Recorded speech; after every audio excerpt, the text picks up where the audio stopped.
Bonjour et bienvenue dans Univers Médecin, l'émission mensuelle de la CSMF. Nous abordons aujourd'hui le dossier de la recertification des médecins à la suite de la présentation le 5 novembre dernier du rapport du professeur Uzan. Un rapport qui préconise d'évaluer tous les 6 ans les compétences des médecins, une évaluation qui sera obligatoire pour tous les praticiens diplômés à partir de 2021. Mais c'est en tout cas ce que propose ce rapport, qui reposera sur le volontariat pour les médecins déjà en exercice. Pour vous informer sur ce sujet, je reçois celui qui est l'auteur de ce rapport.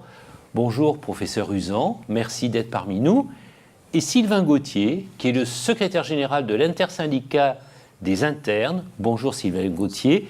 Et on sait que les jeunes générations ont été particulièrement offensives et favorables à cette certification que nous avons au départ reçu avec un brin de prudence. Avec vous, nous allons développer les raisons qui incitent à mettre en place cette évaluation, les formes qu'elle pourrait prendre et comment elle devrait permettre à chaque praticien de se réinterroger sur ses pratiques médicales et d'offrir à tous les patients des garanties sur la qualité et la sécurité des soins. Mais avant d'entrer dans ce dossier, un point rapide de l'actualité de la santé, comme à chaque émission d'Univers Médecin. Premier point d'actualité, le rapport sur les CHU de demain, qui préconise notamment de confier au CHU une mission de prévention et de promotion de la santé. On attendait un rapport disruptif, novateur, et voilà une vision bien rétrograde. L'organisation de la santé dans les territoires doit d'abord reposer sur la médecine de ville, médecine générale et médecine spécialisée de proximité.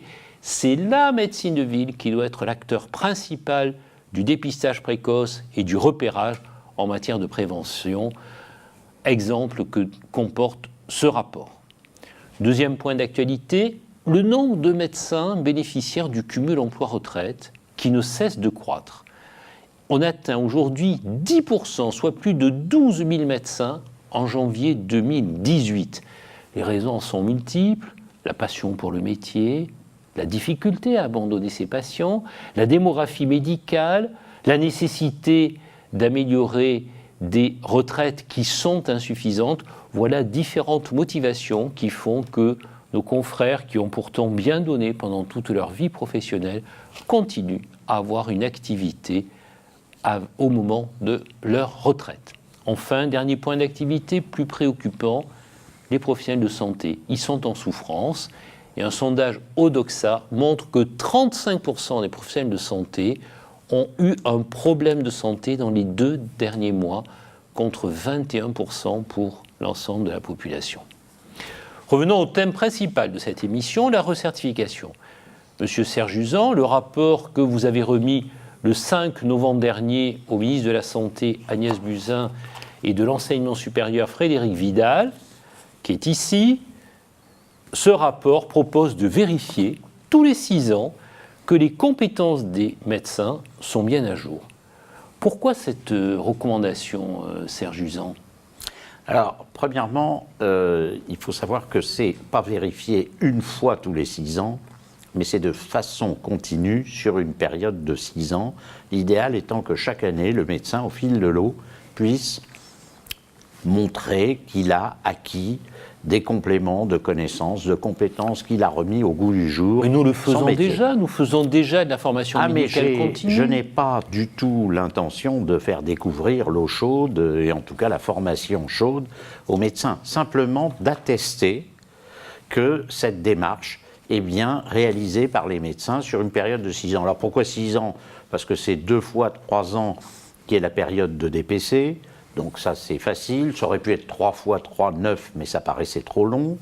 Et donc, je répète, une durée sur laquelle on va évaluer la régularité. Parce que c'est probablement dans la régularité que sera la réussite de la procédure. Enfin, dernier point, au bout de 3 ans, 4 ans, si on identifie des médecins qui ne font aucune des démarches nécessaires et qui vont vers une non-certification, notre objectif sera avec l'aide de son syndicat, de l'ordre, de son CNP, qui il veut, Nous aurons de l'occasion d'y l'aider revenir. à revenir corriger cette trajectoire de façon à ce que l'immense majorité des médecins puissent tranquillement arriver à cette période de 6 ans en ayant effectué les éléments nécessaires. Sylvain Gauthier, vous êtes favorable à ces mécanismes de recertification tout au long de notre vie professionnelle, de votre future vie professionnelle? Vie professionnelle, effectivement, on est d'autant plus favorable qu'on a été effectivement intégré dans le processus de réflexion autour de cette recertification.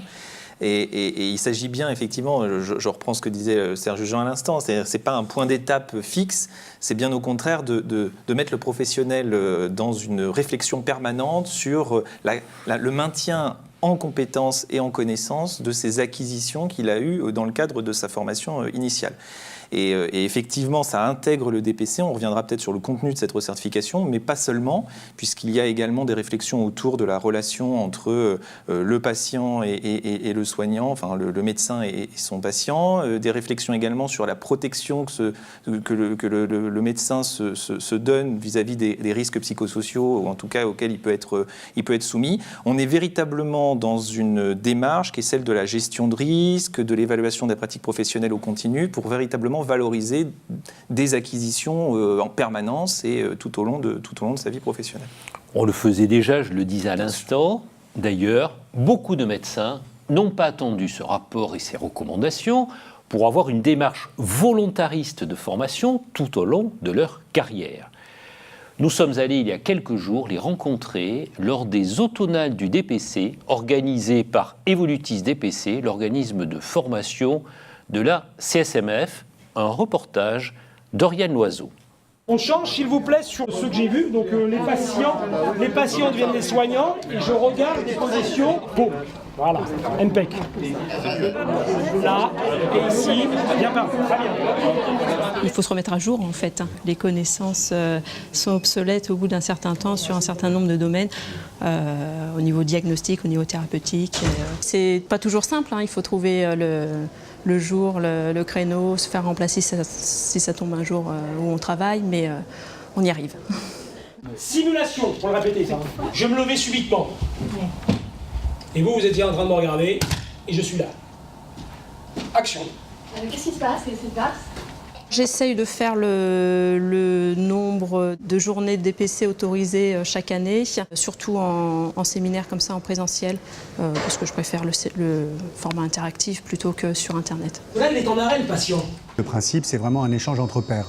C'est la possibilité de rencontrer le temps d'une formation, le temps d'un week-end, quelque part un samedi ou un vendredi, différentes spécialités autour d'un sujet, autour d'une thématique, avec un expert qui permet justement de faire le point, de pouvoir échanger entre confrères, consoeurs. C'est extrêmement important d'avoir le point de vue à la fois du médecin généraliste, mais aussi du médecin spécialiste en dermatologie, en cardiologie. Bon voilà, d'autres visions, et l'échange entre pairs reste de toute façon la manière la plus pertinente et intéressante de se former et d'agrémenter son savoir. Donc on vous laisse là 5 bonnes minutes, ce qui nous permet, nous, de faire le retour là-dessus.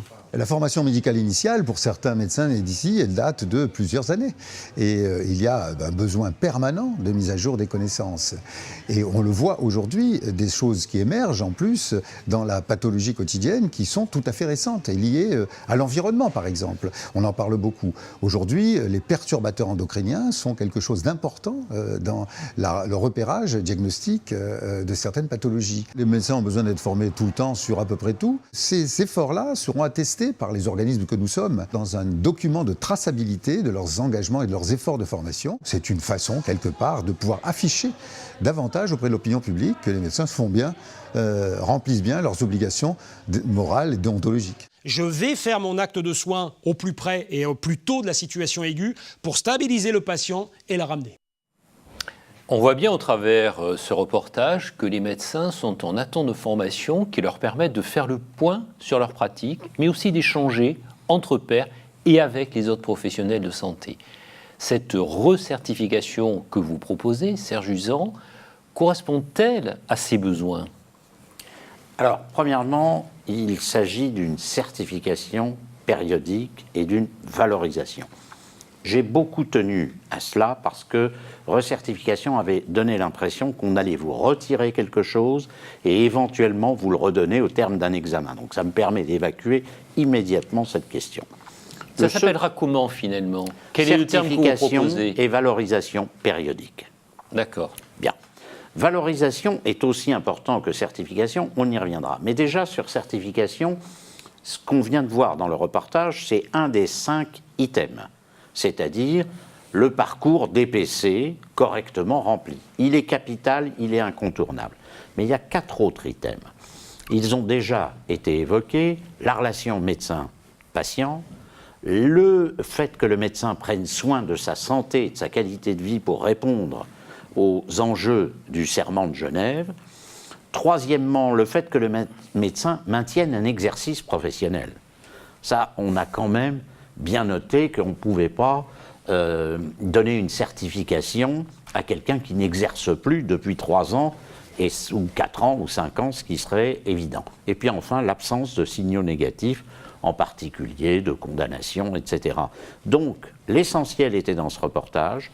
Je n'ai aucun doute sur le fait que l'immense majorité des médecins le suivent, mais il nous appartient d'apporter aux patients la preuve qu'on va en faire l'obligation pour tous les médecins, nouvellement certifiés, mais je suis Pourquoi ne pas le rendre obligatoire à tous les médecins? Puisqu'à un moment donné, certains voulaient le rendre obligatoire à tous les médecins. Certains voulaient le rendre obligatoire, mais j'ai bien senti que le vent... C'était pas mûr. C'était pas prêt. Je me suis engagé à ce que ça ne soit pas obligatoire pour les médecins déjà diplômés. Donc j'ai pour habitude de respecter mes engagements. C'est une demande que nous avions faite au niveau de la CSMF. Nous avions dit qu'il fallait que ça soit facultatif pour ceux qui voudraient s'y engager. Eh bien, ça va être sur la base du volontariat, mais ça sera tellement entraînant, simple, didactique, que je suis persuadé que on va tous y aller avec enthousiasme. Tout le monde va y aller, d'autant qu'on va proposer aux médecins un logiciel de simulation qui leur permettra de vérifier qu'en fait, ils pourraient très facilement se recertifier. Il leur suffira de cliquer et c'est fini. Revenons à ce chapitre important dans cette certification et valorisation périodique, qui est la partie consacrée à la formation continue. Quel en sera le périmètre? Ça sera uniquement le DPC via la NDPC? Est-ce qu'il y aura d'autres éléments qui seront pris en compte? Il y aura énormément d'éléments. Ces éléments vont être définis par les CNP, c'est-à-dire que j'ai souhaité, et le comité de pilotage m'a suivi dans cette recommandation, que ce soit les professionnels eux-mêmes qui définissent ce qui leur paraissait nécessaire à ce parcours. Mais il va y avoir des éléments qui varieront largement d'une discipline, enfin d'une spécialité à une autre. Et c'est vous qui allez décider? Non. Les CNP vont chacun, et le CMG pour les médecins généralistes, vont chacun définir ce qui est la bonne façon d'être certifié, et ce sera validé. Ils vont définir l'ensemble des éléments de la certification, de la formation, ou uniquement la formation, mais également de la valorisation, c'est-à-dire qu'ils vont dire que telle activité est reconnue comme valorisante, responsabilité professionnelle, je le dis clairement parce qu'on m'a dit, mais tous ceux qui s'occupent, mais c'est très important. Simplement, chaque CNP va fixer ce qui est important ou pas. Et je voudrais tout de suite répondre à une question que j'ai vue dans le reportage. Le présentiel. On m'a reproché, on nous a reproché, mais j'ai tendance à assumer mes responsabilités, de dire que c'était 15 à 30 jours par an. Il est hors de question que ce soit 15 à 30 jours de présentiel. On ne va pas fermer les cabinets médicaux à une période où c'est plutôt difficile.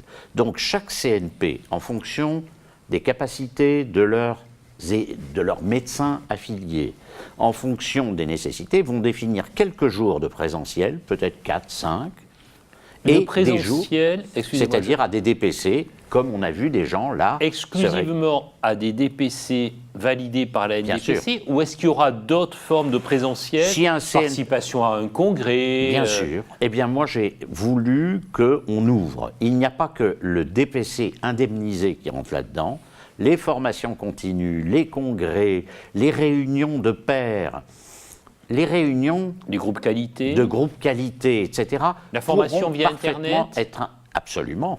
le e-enseignement, et je serais mal placé MOOC. avec ce qu'on a, bien sûr, mais je pense que, et ça a été dit dans votre reportage, le présentiel est important, enfin, la relation directe. Alors, ça aura lieu, chaque CNP va le définir. Mon objectif n'est pas de rendre la chose invivable pour les médecins vis-à-vis de leur clientèle, de faire que ça soit compatible avec leur exercice, mais quand même important. Mais je tiens beaucoup à la valorisation parce que les médecins font beaucoup de choses. Nous allons y revenir. Bien sûr. Vous ne m'avez pas parlé d'évaluation des pratiques professionnelles, mais on y viendra tout à l'heure. Je voudrais interroger Sylvain Gauthier. Quelle vision en ont les jeunes générations? Parce que moi je comprends, vous êtes dans une logique où vous êtes dans un temps de formation, donc dans un temps de contrôle de connaissances et d'acquisition de la compétence médicale au fur et à mesure de vos études. Comment vous voyez cette perspective d'avoir une certification périodique tout au long de votre vie professionnelle qui finalement, est-ce que vous ne craignez pas de revenir à la faculté, de passer des examens tous les 6 ans? Mettons les pieds dans le plat. Ça c'était un élément qu'on a cherché effectivement à la fois, enfin, à déminer ou en tout cas à bien rappeler. Vous êtes sûr que la faculté ne va pas vous faire revenir tous les 6 ans? Non, certains. On a écrit dans le rapport, ce ne sera pas, parce que j'ai 2 pages auxquelles ce sont peut-être les plus importantes. Ça ne sera pas. Et ça ne sera pas un 4e cycle d'études médicales. Ça m'a été proposé et le COPIL dans son ensemble a dit non, et les étudiants en particulier. Vous êtes sûr que ça ne sera pas mis sous la coupe des facultés? Écoutez, j'ai été doyen très longtemps. Je ne dis pas combien de temps, mais j'ai été doyen. Je suis aujourd'hui conseiller d'un président d'université. Et je suis que les facultés, les universités participent à l'action de DPC. Et nous en avons, nous, à Sorbonne Université, d'excellents d'ailleurs. Mais les autres aussi sont là. Mais il n'est pas question de mettre ça sous la coupe des universités, ni sous la coupe de l'ordre, ni sous la coupe de ce qu'on veut. Je dirais que la démarche est peut-être de favoriser les rapprochements entre CNP et université pour qu'effectivement on puisse penser des formes de valorisation justement de ces acquisitions tout au long de l'expérience à travers des formations pensées également dans le sein des universités, sans pour autant que effectivement ce soit elles qui soient garantes de cette recertification. Donc vous êtes d'accord pour participer à ces Bien sûr. processus de certification? Pourquoi? Parce que pour nous, si vous voulez, c'est du gagnant-gagnant. Du gagnant pour le professionnel, parce que ça lui permet véritablement d'être serein quant à sa pratique du quotidien. Il se sent à jour de ses connaissances, pleinement maître de ses compétences. Et puis, c'est également le patient qui est gagnant, dans le sens où on lui certifie, d'une certaine manière, la qualité du professionnel qu'il a en face de lui. C'est un élément de la confiance? C'est, à notre sens, un élément de la confiance. Et d'ailleurs, la manière dont a été pensée cette recertification, valorisation en tout cas périodique, c'est, à mon sens et à notre sens, véritablement appuyé sur la triade de l'evidence-based medicine qui fonde l'art médical. C'est-à-dire à la fois réaffirmer la toute place du patient dans le choix de la décision thérapeutique et donc ce respect de cette relation, en tout cas, qui se noue entre le praticien et le patient. Également appuyer le savoir expertal à travers la valorisation justement de l'expérience du professionnel et la mise en situation dans son quotidien et l'expérimentation d'un certain nombre de situations à risque éventuel. Et puis enfin, évidemment, les données acquises de la science qui doivent être mises à jour très régulièrement et qui sont d'ailleurs inscrites dans le code de déontologie médicale, comme le DPC, qui est une obligation selon l'article. C'est une obligation Je déontologique. peux compléter un point sur la relation avec les patients. Il y a 2 points positifs importants, c'est-à-dire que le patient est une partie de la solution. Mais ce n'est pas nous qui avons dit ça les premiers. Osler, le premier, disait « Écoutez suffisamment longtemps votre patient et il finira par vous donner son diagnostic ». Ce n'est pas inintéressant et c'est souvent vrai. Le second point, c'est qu'il faudra de plus en plus partager loyalement toutes les décisions avec les patients. Par contre, il y a un point négatif sur lequel j'ai été très clair au comité de pilotage, même si certaines associations de patients nous l'ont proposé, les patients ne réaliseront pas une espèce de classement des médecins et d'évaluation par les patients eux-mêmes. On ne fonctionnera pas comme certains sites d'évaluation Site de restaurant, voyage. par exemple, ou de service. Absolument. Alors, justement, puisque vous parlez des patients, vous avez mis dans les éléments, dans les briques de cette certification et valorisation périodique, vous avez mis la démarche d'amélioration de la qualité de la relation avec les patients. Comment vous voyez ça en clair? Vous voulez que les patients fassent un interrogatoire de satisfaction sortant de la consultation? Alors, comment vous voyez ça? Concrètement, moi je suis médecin dans mon cabinet, comment je vais améliorer la qualité de ma relation avec les patients? Moi j'ai une bonne relation avec mes patients. Alors, qu'est-ce qui premièrement, va vous permettre d'évaluer ça? Alors, Serge vous Usan avez une bonne relation, mais c'est vous qui le dites. Premier point. Lorsqu'on interroge, il y a eu des essais qui ont été faits, les spécialistes de santé publique connaissent ça très bien, on interroge le patient et le médecin, la vue sur la qualité de la relation qui vient d'avoir lieu n'est pas toujours la même. Mais cela dit, moi j'ai un a priori de confiance pour les médecins. J'adore les médecins, j'adore ce que j'ai fait et je le referai demain sans l'ombre d'un doute. Toutefois, je pense qu'il y a aujourd'hui des points qu'il faut peut-être, non pas apprendre, mais dont il faut faire l'acquisition. Nos étudiants de 2e année dans notre faculté ont des cours importants pour apprendre les problèmes, comment gérer un patient à problème. Vous leur comment apprenez agir. l'empathie?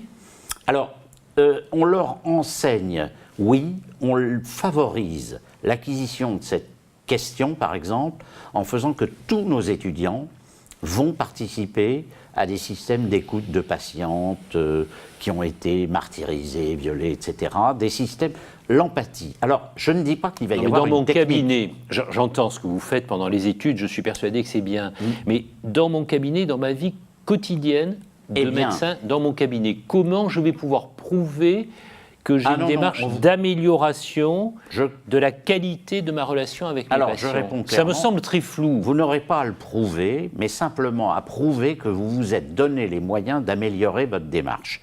Parce que vous êtes quelqu'un de sincère, vous êtes allé à une formation, et il va y avoir des formations. Moi, je vais bientôt mettre en place une formation de DPC pour la relation médecin-patient, et alors ça fera partie des éléments probatoires. Peut-être, avoir une culture d'interroger ces patients sur la façon dont ils ont vécu certaines choses, les retours de patients. On trouve normal aujourd'hui, après avoir fait un voyage en avion, de répondre à des questionnaires. Je ne dis pas que ça sera obligatoire, mais chacun devra apporter cette démonstration. Et je vous répète, je garde comme principe l'a priori de confiance pour les médecins, qui justifiera la confiance des patients pour la conscience de leur médecin. C'est très clair. Troisième brique, activité médicale. Vous l'avez un petit peu abordé tout à l'heure. Vous quantifiez l'activité médicale à combien pour qu'un médecin soit certifié dans sa spécialité, quelle qu'elle soit? Et je vais aller jusqu'au bout des choses. Un certain nombre de médecins, aujourd'hui, ne sont pas dans le soin. Parce qu'ils sont dans des administrations publiques, ils sont à l'assurance maladie, ils sont dans des laboratoires pharmaceutiques, etc. Qu'est-ce que vous en faites de tous ces médecins? Alors, les médecins, il y a deux aspects. Les médecins vont être certifiés périodiquement pour l'activité qu'ils pratiquent. Mais ça peut être d'être dans une activité de santé publique. Vous allez certifier les médecins conseils de l'assurance maladie? Théoriquement, s'ils sont inscrits à l'ordre, ça concernera tous les médecins inscrits à l'ordre. Ah, ils sont inscrits à l'ordre, je vous le confirme. Eh bien, il n'y a pas de raison de refuser cela. Mais, si par exemple le médecin en question était cardiologue, mais n'a pas vu un malade cardiaque depuis 5 ans, la question me paraît complètement ouverte Il y a de savoir... un certain nombre de nos confrères hospitalo-universitaires qui sont dans la recherche et dans les congrès internationaux. Je me demandais à quel moment cette torpille, je n'ai pas dit sous la ceinture, allait arriver. Eh bien, c'est pareil. Il y a un exercice. Cela dit, l'exercice d'un hospitalo-universitaire comporte le soin, l'enseignement et la recherche. Bien sûr. C'est pas moi qui l'ai dit. Donc on va examiner, enfin, il va dire qu'il continue à professer dans ces 3 domaines. La durée, on a estimé que 3 demi-journées était le minimum. 3 demi-journées de soins. Comme ça, mais chaque CNP le fixera. Je pense que 3 demi-journées pour la chirurgie cardiaque et thoracique, c'est insuffisant. Et que par contre, 3 demi-journées pour certaines autres disciplines, je veux me fâcher avec personne, donc ne comptez pas sur moi pour donner des exemples. seront suffisants. Donc les CNP, dans leur grande sagesse, vont fixer ça. Mais il faut être honnête. Sinon, si on est en pleine insuffisance professionnelle parce qu'on n'a pas vu un malade de sa discipline depuis plus de 3 ans, eh bien, il faut ou se requalifier, puisque ça sera possible, dans une autre discipline, ou demander une certification dans son mode d'exercice. Je n'ai pas dit que c'était forcément dans une spécialité, c'est dans son mode d'exercice. D'accord. Alors, il nous reste encore 2 briques, et puis après, on va voir la fin du mécanisme. Mais justement, la 4e brique, je voudrais en discuter avec Sylvain Gauthier. Elle concerne la préservation de la qualité de vie et de sa santé. Je sais que les internes, en particulier l'ISNI, a beaucoup travaillé autour de ces problématiques, et j'en parlais tout à l'heure dans les questions d'actualité. Le burn-out, le suicide est un vrai problème, non seulement chez nos jeunes générations, mais hélas aussi chez les plus anciens. Comment vous voyez cette brique et comment vous imaginez ça? Parce que il faut bien reconnaître que les médecins sont souvent, les cordonniers sont les plus mal chaussés, et c'est vrai qu'on ne s'occupe pas de soi-même. Comment est-ce que vous imaginez ça pour demain dans votre vie professionnelle? Vous, en tant que futur médecin, comment vous allez abonder cet item-là? Alors effectivement, déjà plusieurs points. En l'occurrence, oui, c'est vrai qu'on a été très investi sur la question des risques qu'on a appelés risques psychosociaux, en tout cas qualité de vie au travail, à l'hôpital, etc., à travers notamment l'enquête qu'on avait réalisée qui montrait une souffrance importante des internes, 60%, 66% d'anxiété, près de 25% d'idées suicidaires. Donc il est évident que je dirais, la continuité est celle de l'insertion ensuite professionnelle, et un interne de dernier semestre qui vit ces réalités au quotidien n'a pas de raison, a priori, en passant la porte de l'hôpital, d'avoir considérablement amélioré sa relation au travail. Donc, plein potentiellement de pistes. Effectivement, il y a la question de la formation, là encore, et de l'appropriation de cette notion. Mais il y a peut-être également, justement, ces groupes de pairs avec lesquels on échange, avec lesquels on peut construire des réponses à des situations, je dirais, de crise ou compliquées qui se présentent dans notre activité professionnelle au quotidien. Et grâce à ces échanges, on est peut-être en mesure, en tout cas, c'est ce qu'on espère, de trouver des solutions pour mieux s'en sortir. Donc, c'est véritablement se poser des questions, dialoguer ensemble et construire des réponses collégialement qui permettent de dépasser son mal-être du quotidien. Un mot pour compléter ce qui vient d'être dit. On rencontre les mêmes problèmes chez les médecins plus avancés dans la carrière. Et au Conseil national de l'ordre, nous avons une structure de soutien et d'aide aux médecins, de solidarité, qui a un boulot qui augmente régulièrement. C'est un des budgets qu'on est obligé de faire croître le plus souvent. Donc il y a un vrai problème. Soyons francs, on le connaissait moins. Peut-être parce que le contexte était moins difficile, il y avait moins d'angoisse, moins de sujets d'angoisse, mais c'est clair qu'on le connaissait moins. Bien sûr. Mais en pratique, dans mon cabinet, moi en tant que médecin qui veut faire cette certification et valorisation périodique, comment je vais prouver, comment je vais abonder cette brique, ce chapitre-là? Alors, prouver, ce sont des auto-questionnaires. Auto-questionnaires, auto-évaluation. Je vous allais dire, j'ai fait des choses qui m'ont permis de prendre soin de ma santé et de ma qualité. J'ai acheté une chaise ergonomique, par exemple. Des auto-questionnaires, etc. Vous allez le mettre. Mais personne ne viendra vous évaluer là-dessus. Vous allez montrer que vous avez cette démarche. Nous avons, par exemple, mis au point un questionnaire à l'ordre des médecins sur le risque, je dis bien, de burn-out, etc. Donc, j'ai fait ce qu'il fallait. Ensuite, certaines spécialités l'ont déjà fait de façon remarquable. Je crois que ce sont les anesthésistes bien qui sûr. ont fait un questionnaire de ce type. Donc, on va faire feu de tout bois. Les CNP, dans leur mission, entrera le fait de... Ils vont avoir du boulot, les CNP, Serge Usan. Écoutez, ils l'ont souhaité. Je trouve que c'est très bien. On a redonné à chaque spécialité sa dimension de responsabilité. Maintenant, ça n'empêchera pas, et ça me permet d'intervenir sur ce point, qu'il y ait un cahier des charges commun. Oui. Nous l'avons recommandé dans le rapport à tous les CNP correspondants. Qui va l'évaluer ? Pas l'évaluer, il va falloir l'établir, l'ensemble des CNP. Qui va l'établir ? L'ensemble des CNP. La et FSM, la Fédération des spécialités médicales. Peut-être, si, bien sûr, elle en fera partie, puisqu'elle représente les CNP, mais pas tous, comme vous le savez. Il y a également le CMG, mais également pourront y participer... Alors attendez, parce que là, beaucoup d'abréviations. CNP, Collèges nationaux professionnels, il y en a un par spécialité avec une composition mixte, société savante et représentation professionnelle, c'est-à-dire les syndicats de verticalité. CNP, à ma connaissance, il n'y a pas les patients non, mais au jour d'aujourd'hui. ils sont consultés sur ces questions. Tout à fait.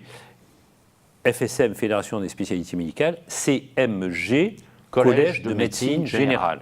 Tout à fait. Toutes les autres structures, que ce soit l'ordre, que ce soit les syndicats, vont pouvoir mettre leur grain de sel là-dedans par le biais du Conseil national de la certification et de la valorisation. Alors expliquez-nous ce que c'est ce nouveau machin que vous nous créez là. Oui, bon, Vous croyez qu'il n'y a pas assez de commissions, de structures. Croyez bien que j'ai assez de missions comme ça. D'ailleurs, on m'avait proposé... Vous voulez le présider, ce truc? On me l'a proposé, mais j'ai le droit de réfléchir. Non, je vous jure que j'ai le droit... Je suis en cumul emploi-retraite, comme 10% des médecins, et je suis très content de mes activités, encore à la Pitié-Salpêtrière. Donc je suis ravi de ça, et je ne suis pas prêt de les sacrifier, elles. Alors, on m'a d'ailleurs... Alors, ce conseil national de la certification, on me dit, c'est normal, vous avez pondu le rapport, à vous de le mettre en musique, au moins écrivez le livret, et ensuite, puisque ça démarrera en 2021, tenez au moins jusqu'à 2021.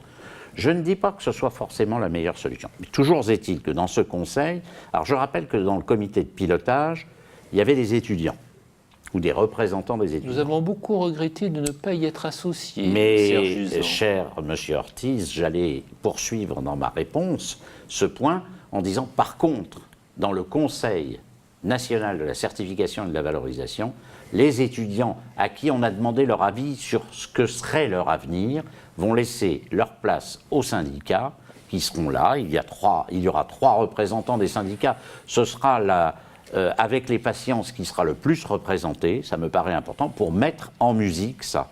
Donc cette mise en œuvre du livret, du cahier des charges, des modalités de fonctionnement, ça va être un travail conjoint, CNP, responsable professionnel, institutionnel et Conseil national de la certification et valorisation. Deux questions très pratiques. Je veux faire une certification et valorisation périodique. Je fais mon DPC, je fais mon évaluation de ma relation avec les patients, etc., etc. On regarde s'il y a des signaux négatifs, j'ai bien compris, les plaintes, etc. Non, pas les plaintes. Les condamnations. Les condamnations, ok, oui, parce qu'a priori, on est présumé être innocent. Non, mais c'est pas seulement ça. Moi, au Conseil de l'Ordre, je vois passer beaucoup de choses qui ne mériteraient pas d'être dans les signaux dits négatifs. Bref, on abonde tout ça. Je mets ça où et comment? Alors, nous allons élaborer, nous avons 2 ans pour ça, un espace personnel sur lequel le médecin, un peu comme ça... C'est le Conseil national qui va le faire? De la certification, plus les services du ministère. Nous n'avons pas les moyens de faire ça. En plus, il faut une sécurisation des données qui ne peut pas être confiée à une structure X, Y ou Z. Il faut garantir à chaque médecin qu'il va abonder bien sûr. Son espace de Il va abonder son espace personnel. Sans que d'autres ne puissent le regarder. Quand je dis d'autres, ce n'est pas forcément un confrère. Hein. Non. Ça peut être un organisme payeur, ça peut être une compagnie d'assurance, etc. Il faut que ce soit parfaitement étanche. Absolument. Et par contre, chaque médecin aura un espace personnel, un peu comme on a un espace personnel pour compléter notre déclaration fiscale, et un certain nombre d'items apparaîtront automatiquement. Vous avez fait un DPC indemnisé, la NDPC enverra sur votre espace personnel cet élément-là. Vous êtes dans un congrès labellisé qui va envoyer, vous compléterez ce qui n'a pas été mis, et pour plus de 90% des médecins, ils vérifieront tous les ans qu'ils sont à jour à peu près, qu'ils sont sur la bonne ligne. Alors on a même prévu des alertes, etc. Ils sont sur la bonne ligne, ils continuent. Faites-nous un truc simple, hein, s'il vous plaît. Extrêmement simple. Extrêmement simple. On en a marre de ces machins bureaucratiques, D'autre compliqués. part, alors, pour expliquer pourquoi ça sera simple, c'est que ça va être mis au point avec l'aide des médecins, puisqu'on a une expérimentation sur sujet sain, si j'ose dire. C'est-à-dire que des médecins seront testés avec leur accord pour voir ça, voir ce qui fonctionne, ce qui ne fonctionne pas. et arriver dans 2 ans, vous voyez, on a encore du temps, à quelque chose qui soit fonctionnel. On a même prévu non seulement un tutoriel, mais également un espace de test pour un médecin qui ne serait pas obligé d'être certifié, mais qui pourrait aller voir par curiosité, et il va voir tellement ça serait tellement facile pour lui d'être certifié qu'il lui suffira de dire j'accepte et je rentre. Vous voyez ça facilement, Sylvain Gauthier, en pratique? Comment réagissent vos jeunes confrères? Il le faudra, parce que c'est vrai qu'on a pu être échaudé par le passé sur tous les espaces numériques sécurisés qu'on nous a construits. Encore actuellement, dans le cadre de la formation initiale, il y a des fois, c'est compliqué. Mais on fait confiance, en l'occurrence, à la fois effectivement aux autorités publiques, à l'ordre et aux différents syndicats professionnels pour faire quelque chose qui soit très facile à utiliser, qui ne nécessitera, d'ailleurs c'est dans le rapport, pas plus d'1 heure de vérification pour le professionnel, enfin, ou 2 heures de vérification pour le professionnel par année, de façon à ce que ce soit extrêmement souple pour lui, et qu'il y ait une véritable remontée temps réel avec la possibilité de visualiser justement ces points ces signaux négatifs ou ces points de vigilance sur lesquels il faut Les patients, ils seront au courant de cette démarche? Alors, les patients sauront si le médecin, en l'occurrence, est à jour de sa certification, puisque... Non, pas à jour. Enfin, pas à jour, oui, pardon. À la fin, la certification apparaîtra sur un site public. Oui. Donc, j'aurai quelque chose à mettre dans ma salle d'attente, un diplôme? Si vous voulez, que ça vous plaît absolument d'avoir en plus, si vous voulez, je peux vous le signer.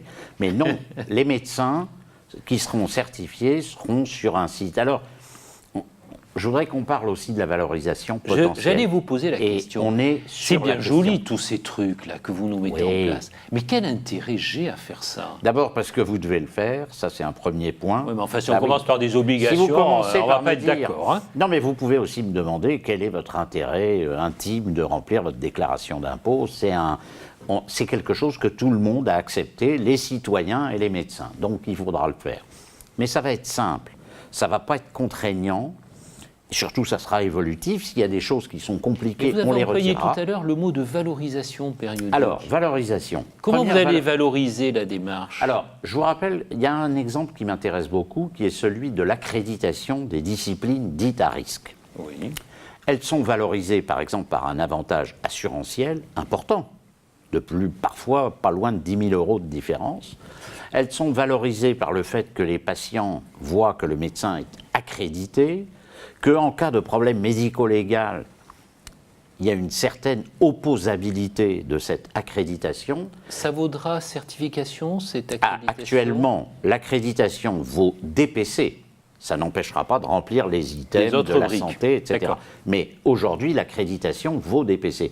Et nous avons proposé dans ce rapport, on estimait que c'était intéressant, de dire que toutes les disciplines qui le souhaitent pourront accéder, elles aussi, à l'accréditation. Finalement, des disciplines sans risque, parce que dire qu'il y a des disciplines à risque, ça suppose qu'il y ait des disciplines sans risque. Mais vous savez bien pourquoi ça a été fait, c'est parce que l'assurance de responsabilité civile professionnelle atteignait des niveaux de primes qui étaient tout à fait extraordinaires, qui n'étaient presque plus responsables, qui n'étaient presque plus assumables par le médecin libéral. Mais qui n'étaient plus assumables. C'est bien pour ça qu'on a mis en place cette accréditation des spécialités à risque, ou en chirurgie, gynécologie et anesthésie, puisque ce sont les trois groupes, elles ont cette aide pour payer leur assurance de RCP.